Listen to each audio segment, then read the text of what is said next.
nome do Pai, do Filho e do Espírito Santo. Amém. Queridos irmãos e irmãs, estamos chegando ao final da nossa semana. E nessa sexta-feira penitencial, como de praxe, a igreja nos convida nesse dia à penitência, à oração mais intensa, recordando sempre a sexta-feira da paixão. A sexta-feira por excelência é esse dia dedicado à abstinência e às penitências corporais, que expressam esse esforço da alma que busca o aperfeiçoamento em Deus, ou seja, a santidade. A palavra do Evangelho de hoje, de Lucas, no capítulo 19, nos apresenta Jesus já em Jerusalém, Jesus já no templo de Jerusalém, expulsando os vendilhões, os vendedores, os cambistas, aqueles que fazem no templo um comércio. Jesus, com um ato de ira, pega um chicote e os expulsa, lembrando o que em Isaías 56, versículo 7, vai dizer que o templo é lugar de oração. Jesus vem reafirmar o que lá em Isaías o profeta já dizia: o templo é lugar de oração. É interessante, porque no evangelho de ontem, nós vimos Jesus diante da cidade de Jerusalém, Jesus a chorar. Diante da incompreensão, da falta de acolhimento do povo hebreu, Jesus chora. Hoje, o evangelho, ainda no capítulo 19, nos apresenta a ira de Jesus. É interessante a gente ver nesses evangelhos como que Jesus, Deus, quando se encarna, assume a nossa humanidade, ele também assume santamente os nossos sentimentos. Ele chora, ele sente dor, ele se ira, mas as lágrimas de Jesus, a ira de Jesus, podemos dizer, são totalmente diferentes daquelas expressadas por nós. As nossas lágrimas, muitas e muitas vezes o nosso choro, é a expressão do nosso pecado. É um choro pecaminoso, egoísta, de apegos, enfim, da incapacidade que nós temos de abrir mão de alguma coisa. Então, os nossos choros, na sua maioria das vezes, são consequência dos nossos pecados.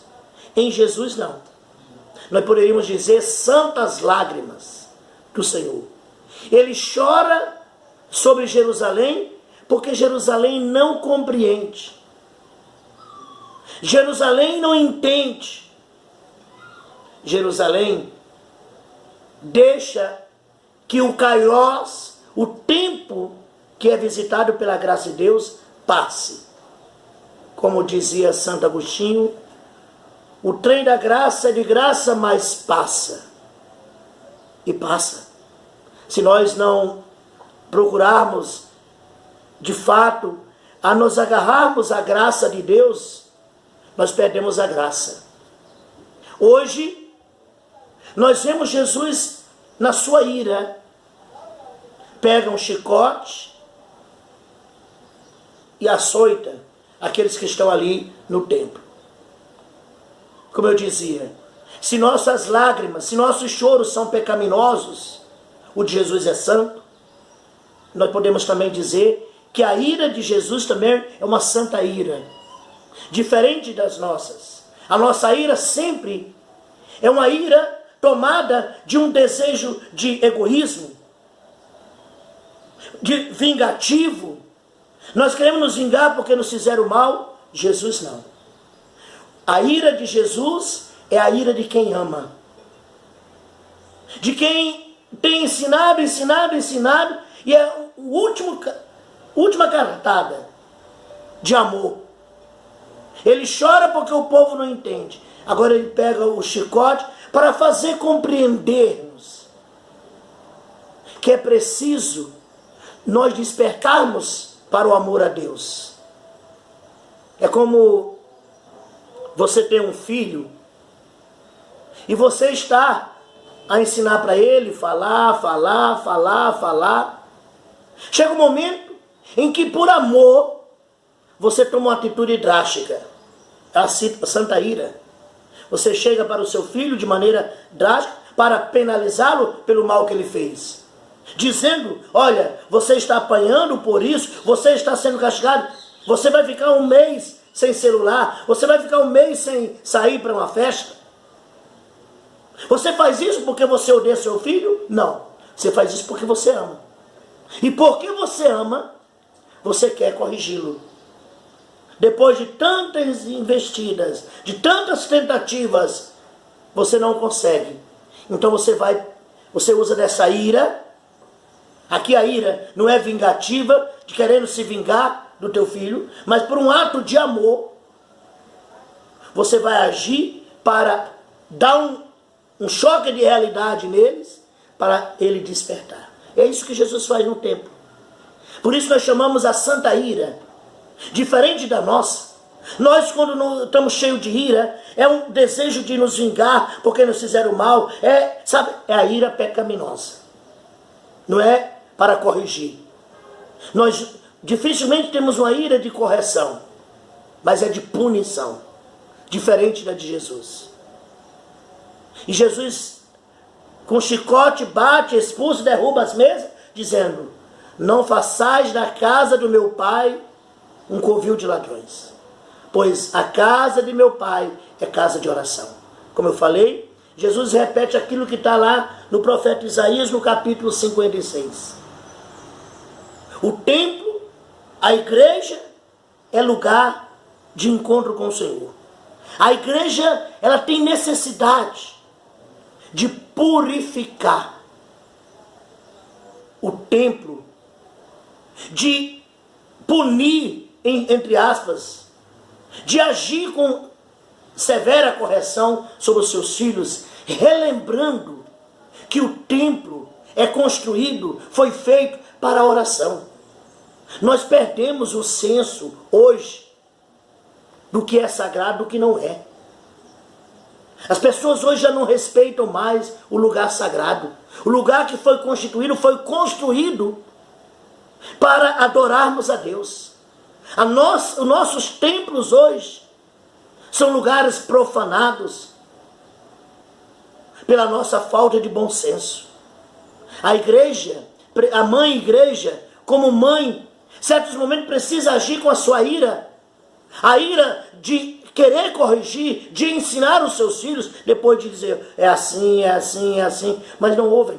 Então tem um momento que precisa tomar certas medidas que parecem drásticas. Jesus tomou uma posição, parece drástica, mas é preciso. Há momentos que precisa. A mãe, o pai não vai chegar para o filhinho e dizer, ô filhinho, meu queridinho, meu chuchuzinho, meu filho está agindo muito mal. O filho não vai te levar a sério. O pai precisa, a mãe precisa impor a autoridade de que o filho respeite e reconheça naquela autoridade que precisa obedecer. Há momentos para tudo. Por isso, queridos irmãos, o evangelho desta sexta-feira nos expressa esse sentimento de Jesus humano.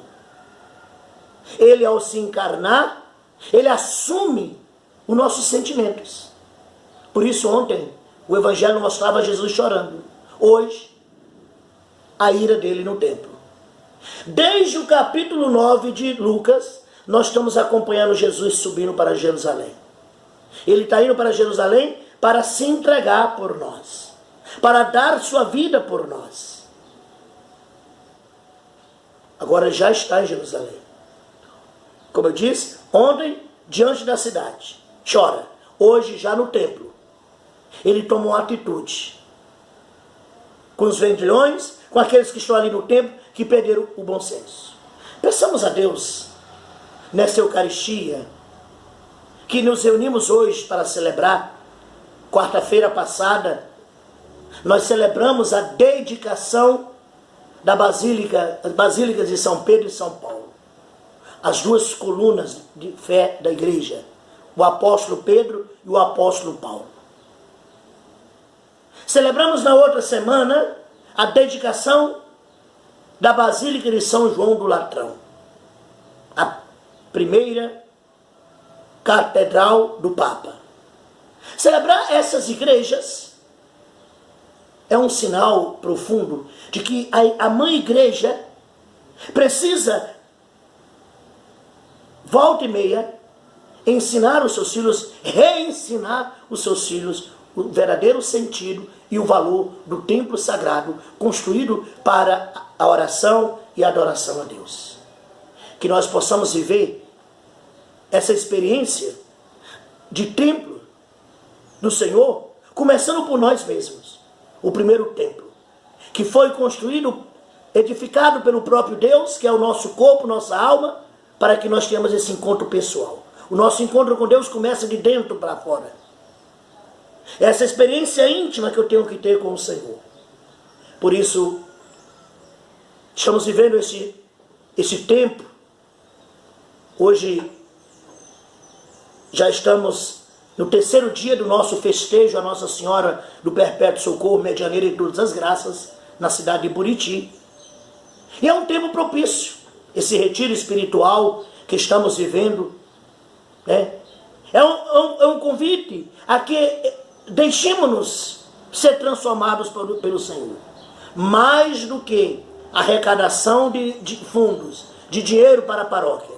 O festejo deve ser um momento verdadeiramente forte de oração, onde nós redescobrimos que no templo sagrado, junto com Maria no cenáculo, nós podemos e desejamos um verdadeiro Pentecoste na nossa vida. Que nós expulsemos do nosso coração, que nós expulsemos dos nossos templos aquilo que não edifica e não nos faz a oração. Que nós tenhamos a coragem, na santa ira de Jesus, não permitir que nossas igrejas sejam transformadas em lugares que se faz tudo, menos se reza. A igreja foi construída para oração. E nós transformamos em lugar de encontro, de bate-papo, de brincadeiras, onde não se respeita. Peçamos a Deus perdão por tantas vezes que não olhamos e não fizemos do templo, da casa de oração, lugar de encontro com o Senhor. Peçamos a Deus a graça e a força de que só Ele é o verdadeiro templo onde eu, para sempre na eternidade, na Jerusalém Celeste, contemplarei diante do seu trono, o trono da sua graça. Bendito seja Deus. Bendito seja Deus por este evangelho que Ele nos dá nessa sexta-feira. Deus abençoe você. Em nome do Pai, do Filho e do Espírito Santo. Amém.